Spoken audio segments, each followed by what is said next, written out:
They say money can't buy class, but it can certainly buy silence. In the glittering world of Manhattan's elite, Julian Thorne thought he was untouchable.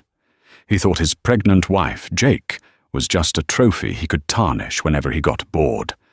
He thought letting his mistress humiliate her in front of 50 guests was a power move. But Julian made one critical mistake. He forgot to check who Jake's family really was. He didn't know that the man coming to dinner wasn't just a brother. He was the kind of monster that nightmares are afraid of. This is the story of how a billionaire learned the price of disrespect. The chandelier in the grand ballroom of the Thorne estate was worth more than most people earned in a lifetime. Yet it cast a cold, unforgiving light on Jake. She stood near the periphery of the room, her hand instinctively resting on her swollen stomach. She was 8 months pregnant, her ankles throbbing in heels that Julian insisted she wear because flats look lazy. The gala was ostensibly for Julian's charity foundation, something about clean water that served mostly to launder his reputation, but everyone knew it was just another stage for Julian Thorne to preen. He stood in the center of the room, holding court. He was handsome in that sharp, predatory way. Tall, impeccable tuxedo, eyes that smiled without ever reaching the soul. Clinging to his arm wasn't Jake. It was Sienna. Sienna was everything Jake currently wasn't. Sleek, dangerous, and poured into a crimson dress that left little to the imagination. She was the worst-kept secret in New York. Julian didn't even try to hide her anymore. In fact, he seemed to enjoy the juxtaposition, his dutiful, heavy wife in the corner, and his fiery mistress on his arm. "Jake!" Julian's voice cut through the ambient chatter. It wasn't a loving summons, it was a command. The conversation in the room lulled. The guests, bankers, tech moguls, and social climbers turned their eyes toward her. Jake felt the heat rise in her cheeks. She waddled slightly as she approached, the weight of the baby making her movements slow and labored. "Yes, Julian?" she asked, her voice barely a whisper. "Sienna's glass is empty," Julian said, his voice booming with a jovial cruelty. He gestured to the bottle of 1982 Chateau Margaux sitting on the heavy oak table near Jake. "Be a dear and top her off. The servers are busy." A hush fell over the room. It was a deliberate humiliation. The servers weren't busy. 3 of them were standing idly by the wall. Julian wanted her to do it. He wanted the mother of his child to serve his mistress. Jake looked at him, pleading silently with her eyes. "Please, not here. Not in front of them." Julian's smile tightened. "Now, Jake, don't be difficult." Trembling, Jake reached for the heavy bottle. Her hands were swollen from the pregnancy, her grip unsure. She walked over to where Sienna stood, smirking like a cat who had cornered a mouse. "Careful, honey," Sienna cooed, extending her crystal glass. "Don't strain yourself." Jake poured. Her hand shook, the dark liquid swirling into the glass. She stopped when it was full, exhaling a breath she didn't know she was holding. She started to pull away. "Oops," Sienna said. It happened in slow motion. Sienna didn't trip. She didn't stumble. She simply flicked her wrist. The wine launched from the glass, a dark red arc that splashed violently across Jake's chest and stomach. The cold liquid soaked instantly into her white silk maternity gown, looking horrifyingly like fresh blood. Jake gasped, dropping the heavy bottle. It shattered on the marble floor, the sound echoing like a gunshot. "You clumsy cow!" Julian roared. He wasn't yelling at Sienna. He was yelling at Jake. "Look what you've done!" Julian stepped forward, grabbing Jake's arm hard enough to bruise. "That was a $3,000 bottle of wine, and you threw it on the floor because you're jealous?" She threw it," Jake stammered, tears welling in her eyes. The sticky wine was cold against her skin, seeping through to her belly. "Oh, please," Sienna laughed, dabbing at a microscopic drop on her own dress. "Julian, she practically threw it at me. She's hysterical. It's the hormones." The crowd murmured. Nobody stepped forward. Nobody offered a napkin. They were all too afraid of Julian Thorne's influence, or perhaps they just enjoyed the spectacle of a wife being broken in real time. "Go upstairs," Julian hissed, leaning into Jake's ear, his grip tightening. "Get out of my sight. You look disgusting." Jake pulled her arm free, a sob escaping her throat. She turned and fled the ballroom as fast as her body would allow, the sound of Sienna's laughter and Julian's apologies to the guests following her all the way to the grand staircase. As she climbed the stairs, one agonizing step at a time, she heard Julian's voice booming below. "Apologies, everyone. My wife is having a difficult pregnancy, a little unstable. Let's not let it ruin the night." Jake reached the landing and collapsed against the wall, clutching her stomach. She felt a sharp cramp. "Not yet," she whispered to her unborn child. "Please, not yet." She looked down at the red stain covering her child. It looked like a target. And for the first time in years, the fear that usually paralyzed her was replaced by something else. Rage. The master bedroom was a testament to Julian's ego, minimalist, cold, and devoid of comfort. Jake stripped off the ruined dress, shivering as the air conditioning blasted against her wet skin. She stood in front of the vanity mirror. She looked at the woman reflected there. Dark circles under her eyes, pale skin, a spirit seemingly crushed. 3 years. That's how long it had been since she married Julian. She had met him when she was an art student in Paris. He was the dashing American investor. She was the quiet girl sketching in the Louvre. He had swept her off her feet with grand gestures and promises of a fairy tale. But the fairy tale had rotted quickly. Julian didn't want a partner. He wanted a possession. He systematically isolated her. First, he convinced her that her friends were jealous of her new wealth. Then he moved her to New York, thousands of miles from her family in Europe. He never asked much about her family. To Julian, the Vissers were just nobodies from a small town near the German-Dutch border. He knew she had a brother, Nikolai, but Julian had laughed when she mentioned him. A logistics manager? Julian had scoffed during their first year of marriage. So, a truck driver. Cute. Don't worry, Jake. You're a thorn now. You don't need those peasants. Jake had stopped mentioning Nikolai. She stopped calling home, ashamed of the bruises on her arms and the sadness in her voice. She didn't want Nikolai to know. Because Julian was wrong about Nikolai. He wasn't a truck driver. And logistics was a very broad term for what the Visser family actually did. Jake walked into the bathroom and turned on the shower, scrubbing the wine off her skin until it turned red from the heat. The cramps were subsiding, but the humiliation burned hotter than the water. She wrapped herself in a robe and sat on the edge of the bed. Downstairs, the music was thumping. She could hear the muffled sounds of laughter. They were celebrating her absence. The door to the bedroom flew open. Julian stumbled in, smelling of brandy and Sienna's perfume. He loosened his tie, glaring at her. "You embarrassed me," he slurred, pointing a finger at her.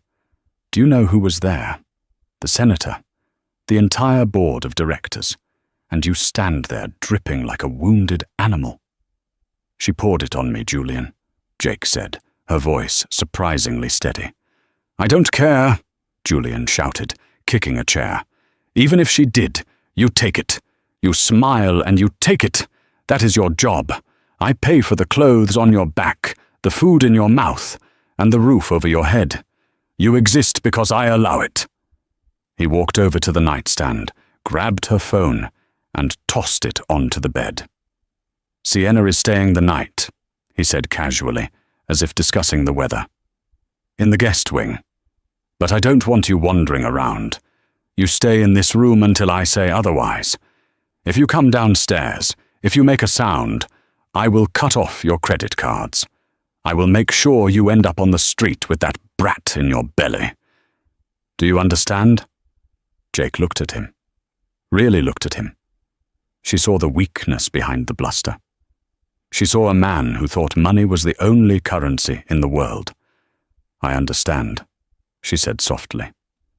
"Good," Julian sneered. "I'm going back to the party. Try not to ruin anything else tonight." He slammed the door. She heard the distinct click of the lock from the outside. He had locked her in. Jake sat in silence for a long time. The house was smart-wired. He could track her calls, her texts. He monitored everything. But Julian was arrogant. He thought he knew everything about technology, but he didn't know about the burner phone Jake had taped behind the heavy velvet headboard of the bed 6 months ago. A fail-safe she had hoped never to use. She reached behind the headboard, her fingers trembling until she felt the cool plastic. She pulled it out. It had 15% battery left. She didn't call the police. The police in this precinct played golf with Julian. They would just call him, and he would spin a story about his hysterical, pregnant wife. No. She needed a different kind of help. She dialed a number she hadn't called in 3 years. It rang once, twice. "Yeah?" A deep, gravelly voice answered. It was sharp, alert, despite the time difference. Jake let out a sob she couldn't hold back. "Nico?" There was a silence on the other end. A heavy, loaded silence. Then, the sound of a chair scraping back as if someone had stood up very quickly. "Jake?" His voice changed. The hardness evaporated, replaced by an intense, terrifying focus. "Jake, why are you whispering? Where have you been?" I messed up, Nico. You were right. You were right about him. Is he hurting you?" The question was not emotional. It was a tactical assessment. "He locked me in the room. His mistress poured wine on me in front of everyone, and he laughed. He said I exist because he allows it." "Are you pregnant?" Nikolai asked. He must have heard the breathlessness in her voice, or perhaps family intuition. "Yes. 8 months. It's a boy, Nico." "And he is mistreating you while you carry my nephew?" "Yes." "Where are you?" "The estate in the Hamptons. But Nico, you can't just come here. He has security. He has the police in his pocket. He's powerful." Nikolai let out a low, dark laugh. It was a sound that made the hairs on Jake's arms stand up. It was the sound of a wolf being told that a sheep thinks it's in charge. "Jake, listen to me carefully. Do you have food? Water?" "Yes, in the ensuite. There's a mini-fridge." "Good. Stay in that room. Lock the door from the inside if you can. Do not open it for him. Do not open it for anyone but me." "When will you be here?" Jake asked, looking at the clock. It was 11 p.m. in New York. Nikolai was in Hamburg. It would take a day, maybe more. "I am currently in London," Nikolai said. "I will be there in 6 hours." 6 hours? That's impossible. The flight alone. "I am not flying commercial, Mafia. Stay put. And Jake?" "Yes." "When I get there." "Look away." The line went dead. Jake stared at the phone. She remembered growing up, seeing men in suits coming to talk to her father and brother in hushed tones. She remembered the respect they commanded in the village. She remembered the time a boy had bullied her in school, and the next day, that boy's family had suddenly moved out of the country. She had run away from that life because she wanted peace. She wanted normal. But tonight, looking at the locked door, she realized that normal wouldn't save her. She lay down on the bed, curling around her stomach. "Uncle Nico is coming," she whispered to the baby. Downstairs the party was raging. Julian was toasting to his success, unaware that the clock had just started ticking down on his life. He thought he was the shark in the tank. He had no idea the Kraken had just been released. The morning sun hit the Hamptons with a blinding brightness that Julian Thorne found personally offensive. He woke up with a pounding headache, the remnants of the 1982 Margot, and too much cognac swirling in his system. He rolled over. Sienna was already awake, scrolling through her phone, wearing one of his dress shirts. "Your wife is trending," she said, not looking up. "Or at least the party is. Everyone is talking about how graceful I looked. But some people are asking where she went." Julian groaned, sitting up and rubbing his temples. "Who cares? They're asking because they love drama. As long as the stock price holds, they can gossip all they want." He got out of bed, feeling the master of his domain. Today was the day he was going to finalize things. He had spoken to his lawyers the previous week. He was bored with Jake. The pregnancy had made her dull and unattractive in his eyes. He wanted the fun, the excitement. He wanted Sienna. But he wanted his heir, too. "I'm going to handle it," Julian said, pulling on a silk robe. He walked down the hallway to the master bedroom where he had locked Jake. He didn't bother knocking. He punched the code into the keypad and shoved the door open. Jake was sitting exactly where he had left her, on the edge of the bed. She was dressed in comfortable leggings and a sweater, her bag packed by her feet. She looked strangely calm. "Good," Julian sneered. "You're packed. Saves me the trouble." "I'm leaving, Julian," Jake said, her voice steady. "Oh, you're leaving all right, but not the way you think." Julian leaned against the doorframe, crossing his arms. "I called my lawyer this morning. We're filing for divorce on the grounds of mental instability. That little display last night, throwing wine, hysterical behavior, it's all documented." Jake stood up, her hand on her belly. "You know that's not what happened." "It's what 50 witnesses saw," Julian smiled cruelly. "And here is the deal, Jake. You are going to sign a full NDA. You will admit to infidelity. I don't care who with. Make someone up. And you will grant me full custody of the child once it's born." Jake's eyes widened. "You want my baby?" "My baby," Julian corrected. "You're just the vessel. You think I'm going to let a Thorne heir be raised in some European backwater by a woman who can't even hold a wine bottle? No. Sienna and I will raise him. You will get a small monthly allowance, and you will go back to whatever hole you crawled out of. If you fight me, I will destroy you. I will bury you in legal fees until you're starving in the street." Sienna appeared behind Julian, holding a green juice, smirking. "Don't worry, Jake. I'll make a great stepmom. I've already picked out a nanny." Jake looked at the clock on the wall. 10 what a gem.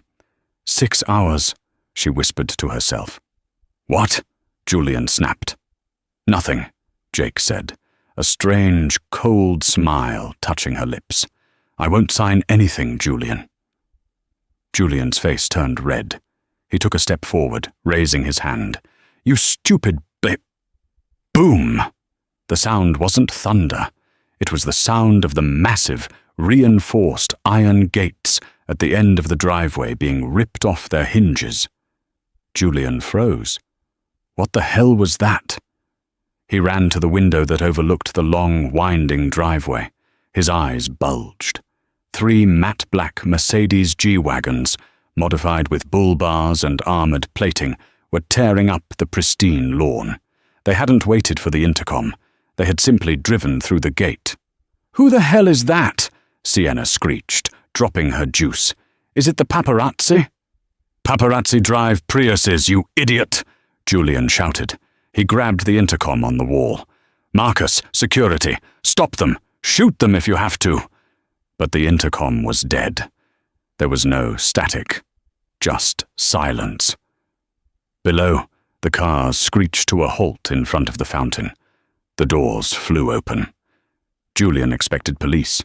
He expected maybe a SWAT team if there had been a misunderstanding. Instead, 10 men stepped out. They were dressed in charcoal grey tactical suits, not military, but high-end private military contractor gear. No logos, no badges, just earpieces and assault rifles held at the low ready. They moved with terrifying precision, fanning out to secure the perimeter. Then, from the back of the lead vehicle, a man stepped out. He was a giant, at least 6'5", with broad shoulders that strained against a bespoke Italian suit. He had a shaved head and a thick beard that was greying at the chin. He didn't look up at the window. He didn't rush. He buttoned his suit jacket calmly, adjusted his cuffs, and walked toward the front door like he owned the very earth it stood on. Julian felt a cold knot of fear in his stomach. He turned to Jake. "Who is that?" he demanded. "Who did you call?" Jake picked up her bag. Her trembling had stopped.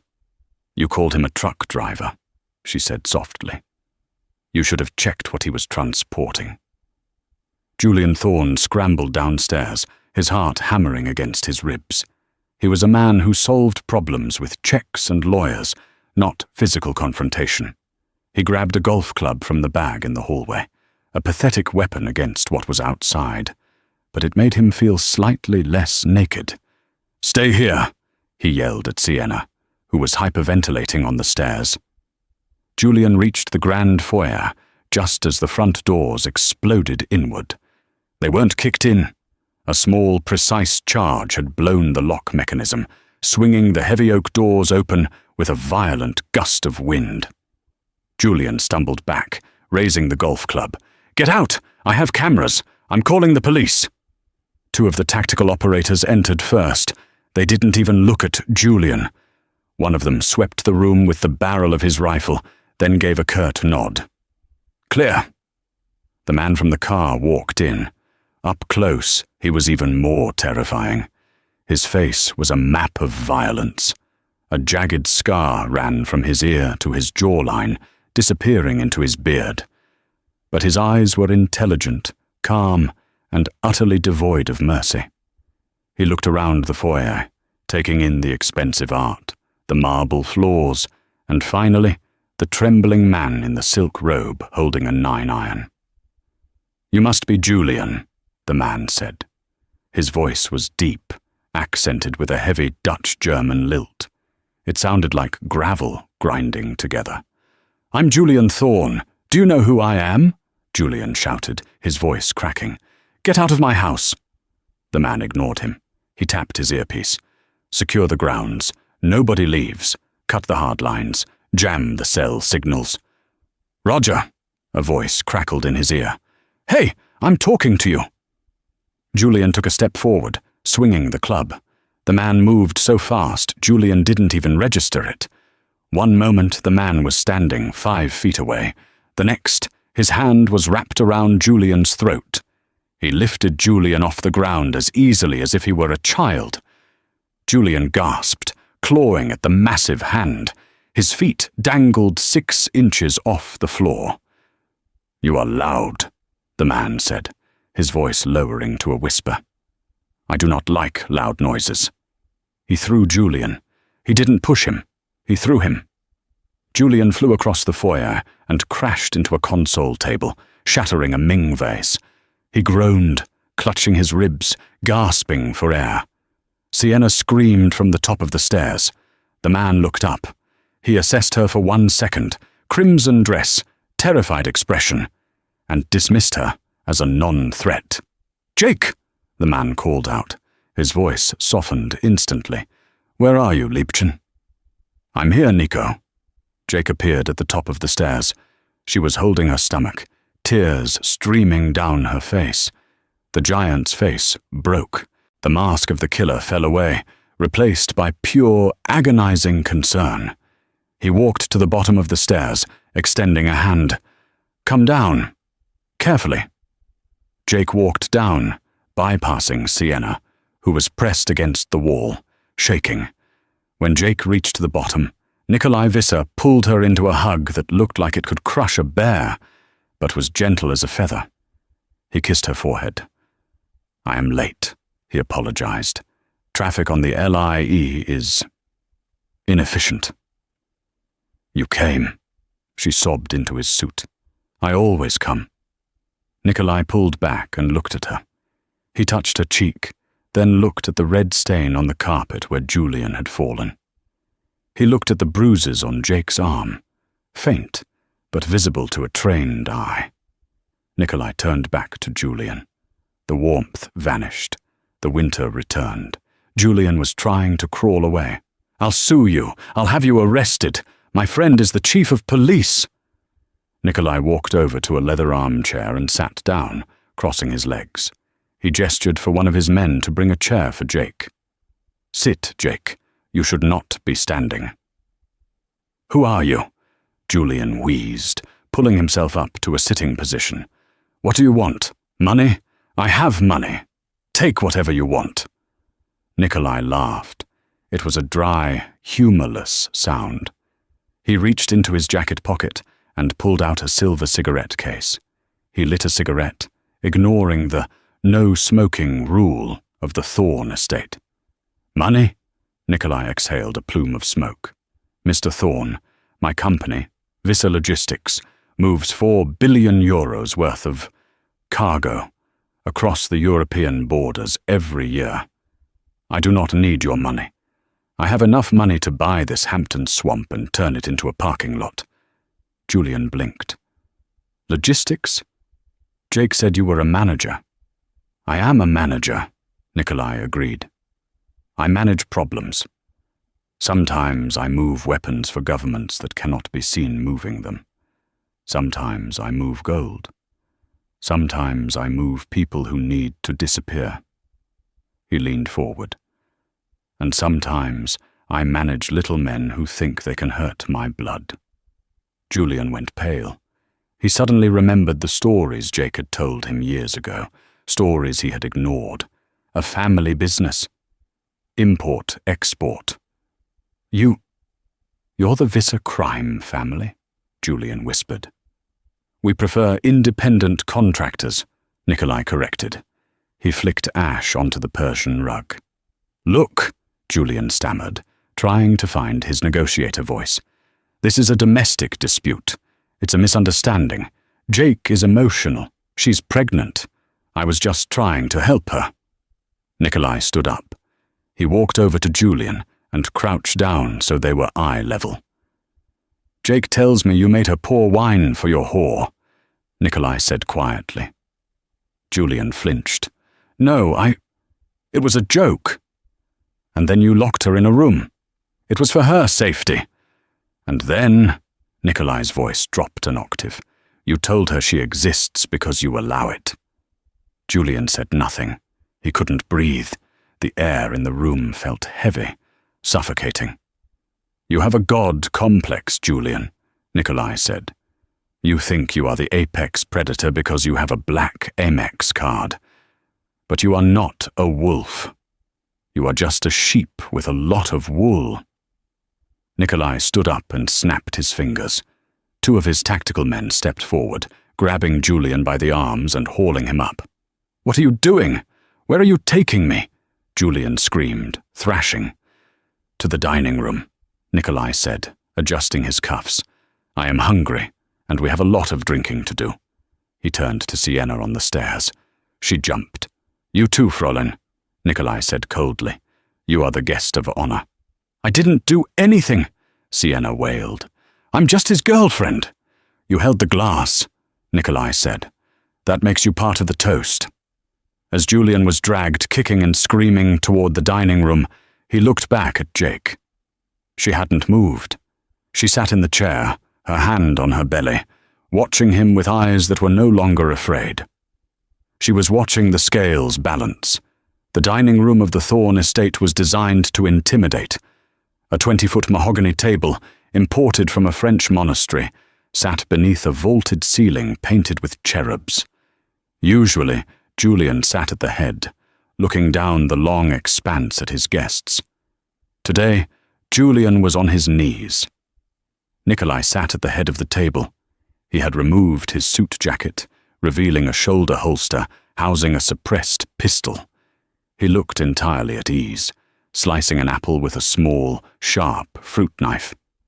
Jake sat to his right, wrapped in a cashmere blanket one of the tactical team members had found for her. A glass of water and a plate of fresh fruit sat before her. She wasn't eating. She was watching. Sienna stood by the sideboard, shivering. Her mascara was running, creating black streaks down her face that matched the ruin of her crimson dress. Two of Nikolai's men stood behind her, silent as statues. The architecture is gaudy, Nikolai commented, popping a slice of apple into his mouth. New money screams. Old money whispers. This house is screaming. Please, Julian begged. His knees were aching against the hard parquet floor. My legs are cramping. Can I stand up? Did you let Jake sit when her ankles were swollen? Nikolai asked without looking up. Julian faltered. Then you stay. Nikolai gestured with the knife. Now, let's talk about wine. You mentioned earlier, before you started crying, that the bottle Jake dropped was worth $3,000. It was a 82 Margot, Julian whispered. It's rare. Rare, Nikolai repeated. He snapped his fingers. Two of his men entered from the kitchen carrying wooden crates. They set them down on the table with a heavy thud.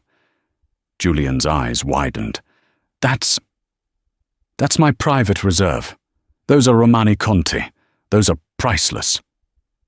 Nothing is priceless, Nikolai said. Everything has a cost. You taught Jake the cost of a stain. Now, I will teach you the cost of arrogance. Nikolai picked up a bottle. It was a 1945 Mouton Rothschild, a bottle worth more than most cars. Open it, Nikolai commanded, sliding the bottle across the long table. It spun and stopped inches from Julian's nose. Julian's hands shook as he reached for the corkscrew one of the guards tossed at him. You want me to open it? To drink? To open, Nikolai corrected. Julian struggled with the cork. His sweat dripped onto the label. He finally popped it with a soft thwack. The aroma filled the room, rich, earthy, expensive. Pour, Nikolai said.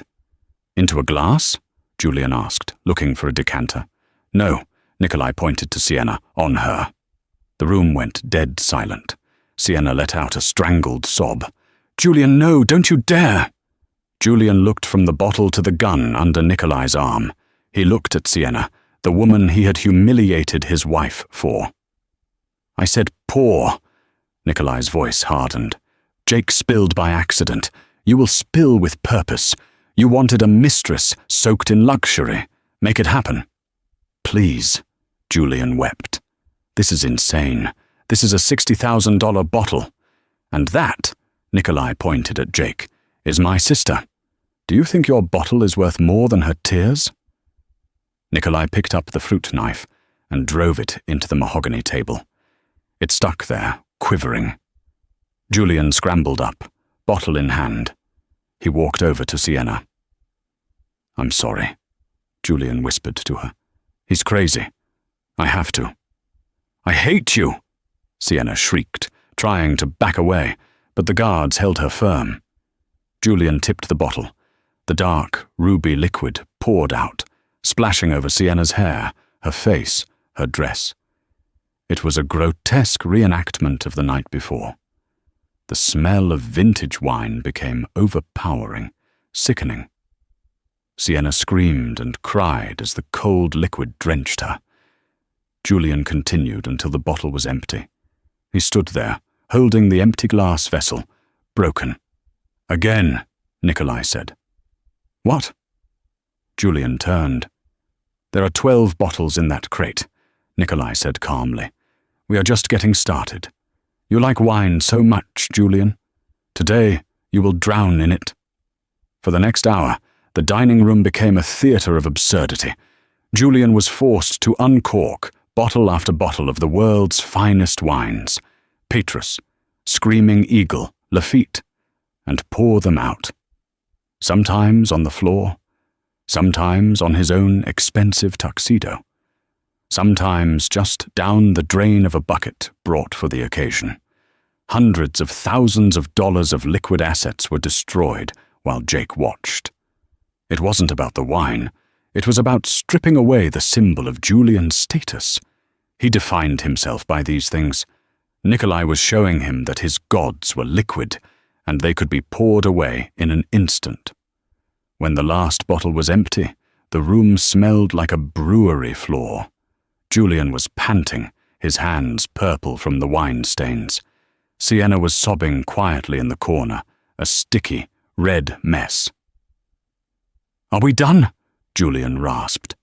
"You've made your point. You've destroyed my collection." "The wine was just the appetizer," Nikolai said, standing up. He wiped his hands on a napkin. "Now, we discuss the main course. Business?" He walked over to a large briefcase his men had brought in. He opened it and pulled out a laptop. "Sit," Nikolai ordered Julian. Julian collapsed into a chair, exhausted. "What now? You want a wire transfer? Is that it?" "I told you, I do not want your money," Nikolai said, typing on the keyboard. "But I do want to know. How is the Clean Water Initiative doing?" Julian froze. His blood ran cold, colder than the wine. "I don't know what you mean," Julian stammered.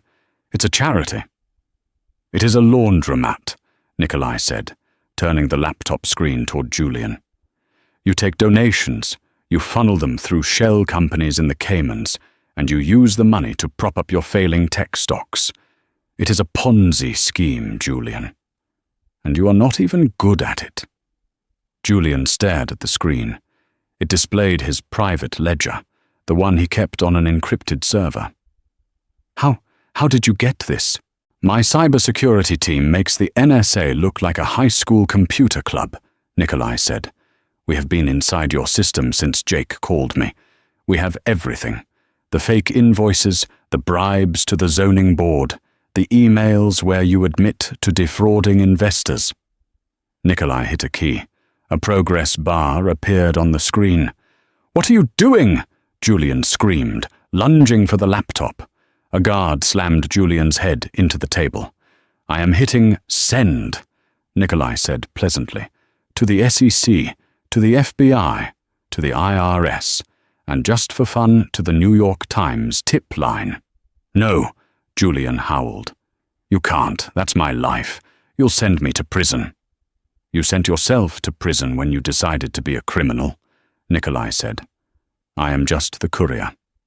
The atmosphere in the room shifted from physical danger to existential dread.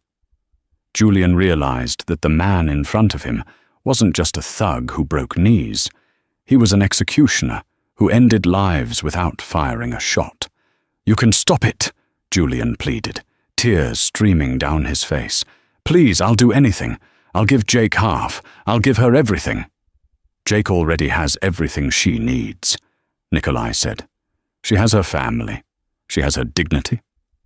Nikolai walked over to Jake. "Are you ready to go, Liebchen?" Jake stood up. She looked at Julian, broken, stained, weeping over a laptop. She felt a strange lightness. The fear was gone. "Yes, Nico, I'm ready." "Wait!" Julian grabbed the edge of the table. "You can't leave me like this. The police are coming. The reporters are coming." "Yes," Nikolai nodded. "They will be here soon. The police to arrest you for fraud, and the reporters to take pictures of the fallen billionaire. It will be quite the show. I suggest you go shower. You smell like bad decisions." Nikolai offered his arm to his sister. They began to walk out of the dining room. "Sienna!" Julian shouted. "Help me! Call your father!" Sienna looked up. She was shivering, wrapped in a tablecloth. She looked at Julian with pure loathing. "You're broke!" she spat. "And you're going to jail. Don't talk to me!" She stood up and ran past Nikolai, fleeing the house, barefoot and covered in wine. She knew when a ship was sinking. Nikolai stopped at the door and turned back to Julian one last time. "Oh, I forgot," Nikolai said. "The house." "What about the house?" Julian whispered. "I bought the mortgage note this morning," Nikolai said casually. "From your bank. They were very eager to sell once I showed them your credit rating was about to crash. Technically, you are trespassing." He checked his watch. "You have 10 minutes to vacate the premises before I have my men throw you out the front gate. And Julian?" "What?" "If you ever mention Jake's name, if you ever look for the child, if you ever even think about her, I will not come with wine next time." Nikolai patted his holster. "I will come with tools." Julian Thorne sat alone in the great dining room, surrounded by the wreckage of his ego. The smell of the wine was nauseating. He heard the heavy front door close. He heard the engines of the G-Wagon start up. He looked at his phone. It was buzzing. Caller ID, FBI Special Agent Miller. Julian didn't answer. He stared at the puddle of wine on the floor. In the reflection, he saw a man who had everything, and lost it all because he didn't know the value of the woman standing next to him. Outside, the air was crisp and clean. Jake stepped into the back of the SUV, the leather seat soft and welcoming. Nikolai slid in beside her. "Where are we going?" Jake asked as the convoy began to move, rolling over the crushed iron gates. "To the airstrip," Nikolai said. "We are going home. To Europe. Mom has already set up the nursery. She is arguing with Dad about the color of the crib." Jake smiled. A real smile. "Is Dad angry?" "That you left?" "No. That you didn't call sooner?" "Yes. He wanted to come with me, but I told him his knees aren't what they used to be. He is currently preparing a feast for your return." Jake looked out the window. The Hamptons were fading away. The mansions, the status, the cruelty. It was all disappearing in the rearview mirror. "Nico." "Yes?" "Thank you." Nikolai took her hand. His hand, so capable of violence, was incredibly gentle. "Family is not something you leave behind, Jake. It is the army that stands behind you." The convoy turned onto the highway, speeding toward the airport. Back at the estate, the flashing lights of police cruisers were just becoming visible at the end of the driveway. The sirens wailed, a song of justice long overdue. Julian Thorne was about to learn that in the real world, actions have consequences, and mistresses don't pour wine for men in handcuffs. But for Jake, the nightmare was over. The video was ending, but her life was just beginning. The fall of Julian Thorne was not a gentle slide. It was a cliff dive. 3 months had passed since the night of the wine. Julian was currently being held at the Metropolitan Detention Center while awaiting trial. The charges were a laundry list of white-collar nightmares: wire fraud, embezzlement, tax evasion, and money laundering. Nikolai had been thorough. He hadn't just leaked the documents, he had organized them, highlighted them, and practically gift-wrapped them for the federal prosecutor. But Julian was a narcissist, and narcissists do not accept defeat. They only plot revenge. The prison was a stark contrast to his Hamptons estate. The air smelled of bleach and unwashed bodies. His suite was an 8-10 cell he shared with a man named Marcus, who was in for armed robbery and snored like a chainsaw. Julian sat on his bunk, staring at the concrete wall. He had one card left to play. Nikolai had found the accounts in the Caymans. He had found the shell companies in Panama. But he hadn't found the crypto cold storage. Years ago, Julian had bought a physical hard drive containing $10 million in Bitcoin. He had buried it in a safety deposit box in a small, non-chain bank in New Jersey, under the name of a deceased childhood friend. It was his apocalypse fund. He didn't want to use it to flee. He wanted to use it to hurt. "Attorney visit," a guard grunted, banging on the bars. Julian straightened his orange jumpsuit.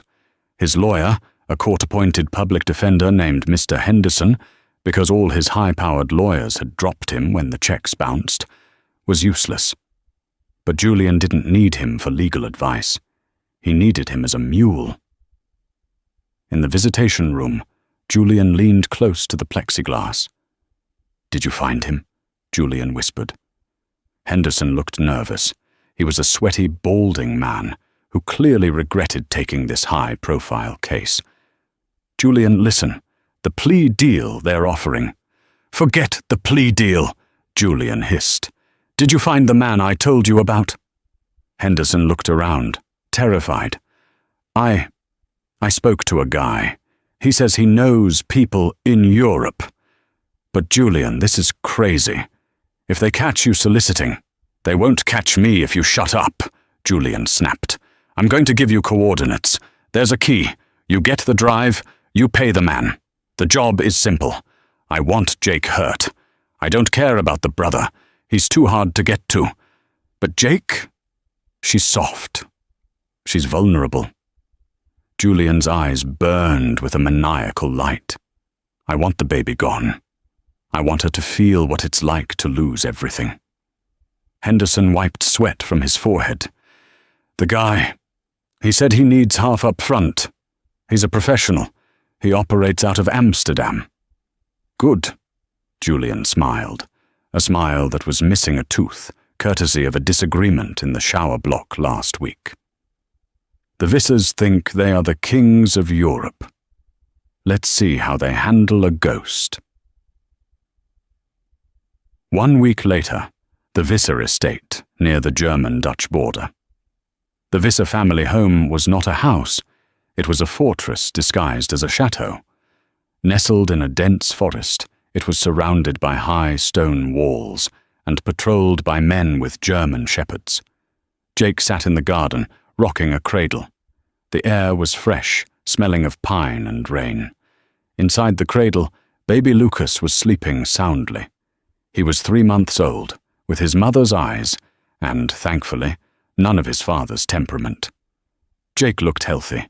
The stress lines were gone. She wore a simple linen dress, her hair loose.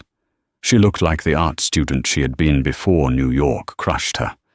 "He sleeps well," a deep voice rumbled. Jake looked up. An older man stood there. He was massive, even bigger than Nikolai, though age had stooped his shoulders slightly. He had a thick white mustache and hands that looked like they had been carved from oak. This was Victor Visser, the patriarch, the man Julian had called a peasant. "He does, Papa," Jake smiled. "He likes the fresh air."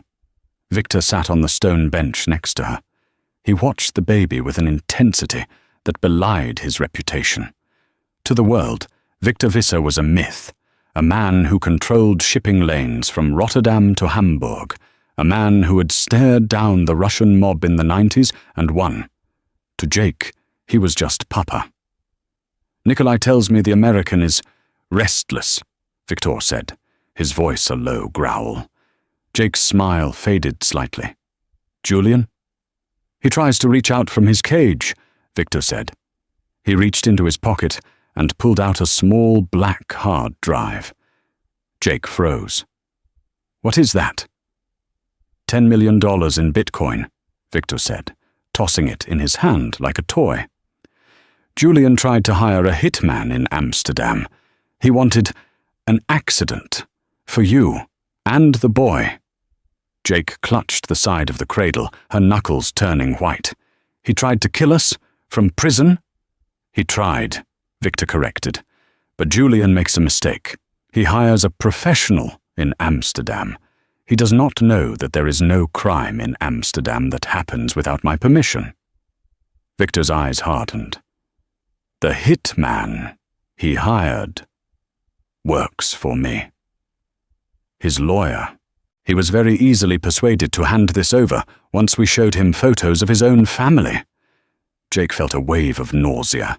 Even locked away, Julian was pure poison. "What will you do?" Jake asked. "Will you kill him?" Victor laughed softly. Kill him. No, Liebchen. Death is too easy. Death is silence. Julian deserves noise.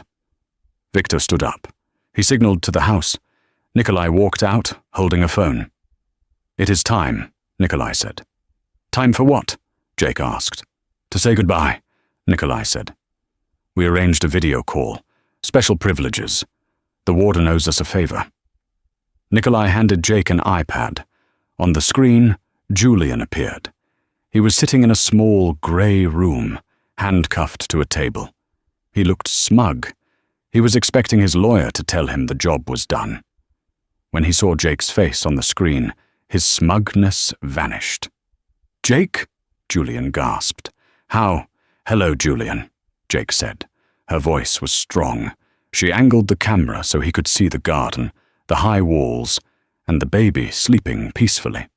You, Julian stammered. You should be dead? Victor's face appeared in the frame next to Jake. Julian went pale. He had never seen Victor Visser, but he knew instinctively who this was. The sheer presence of the man translated even through a pixelated screen. You hired a contractor in my city, boy, Victor said. You paid him with this. Victor held up the hard drive to the camera. Julian screamed, a primal, broken sound. That's mine! That's my money! It was your money, Victor said. Now it is a donation. We have just transferred the entire balance to a charity, a real charity, a shelter for battered women in New York. In your name. Isn't that generous of you? No! Julian thrashed against his cuffs. You can't do this. That was my freedom. You have no freedom, Nikolai's voice cut in. And now you have no secrets. We also recorded your conversation with the lawyer. We sent the audio to the district attorney. Soliciting murder of a federal witness? That adds 20 years to your sentence, Julian. You're going to die in that concrete box. Julian began to weep. Not the fake tears he used for the press, but real, terrified tears. He realized, finally, the magnitude of his error. He hadn't just kicked a dog. He had walked into a wolf's den wearing a steak necklace. Jake, please, Julian begged, looking at the screen. Tell them to stop. I'm the father of your child. Jake looked at the man on the screen. She remembered the wine on her dress. She remembered the locked door. She remembered the way he looked at her like she was furniture. She looked down at Lucas.